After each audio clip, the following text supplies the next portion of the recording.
നമസ്കാരം. Alpha palliative care daily ന്യൂസിലേക്ക് സ്വാഗതം. പ്രധാന വാർത്തകൾ.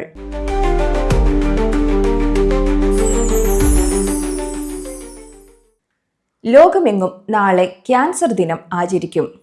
ദിനാചരണത്തിന്റെ ഭാഗമായി പുറത്തിറക്കിയ വീഡിയോയിലേക്ക്. Hope, fear, love.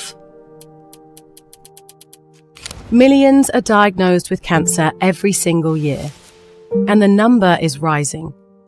Yet, each number is a person, and each person has a story.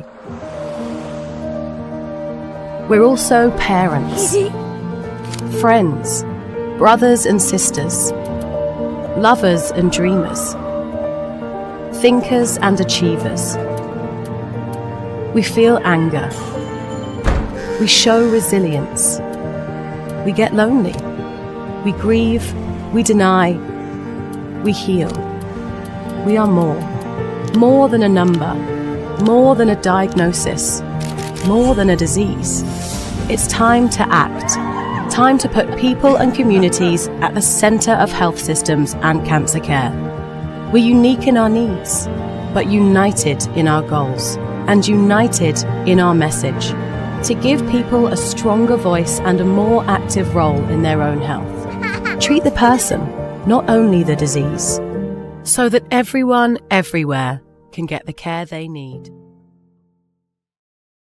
ലോക ക്യാൻസർ ദിനാചരണത്തോടനുബന്ധിച്ച് ആൽഫ പാലിയേറ്റീവ് കെയർ കുട്ടനാട് സെന്ററിൽ നാളെ ക്യാൻസർ പ്രതിരോധ ബോധവൽക്കരണ ക്ലാസ് നടത്തും.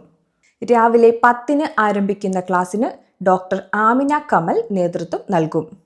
കൊടുങ്ങല്ലൂർ അഴീക്കോട് പരേതനായ മാങ്ങാമ്പറമ്പിൽ ഹരിദാസൻ മാസ്റ്ററുടെ ഭാര്യ ശാന്ത ടീച്ചറുടെ നിര്യാണത്തിൽ അനുശോചിച്ച് എടമുട്ടം ആൽഫ ഉപാസനയിൽ പ്രാർത്ഥനാ യോഗം ചേർന്നു. സാവിത്രി സിസ്റ്റർ നേതൃത്വം നൽകി.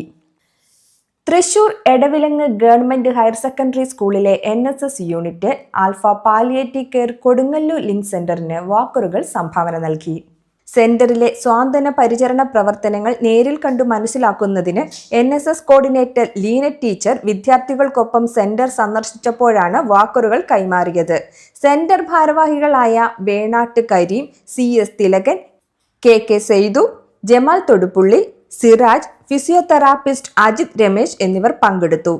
ഇതോടെ ഇന്നത്തെ വാർത്തകൾ അവസാനിച്ചു. ജയ് ഹിന്ദ്.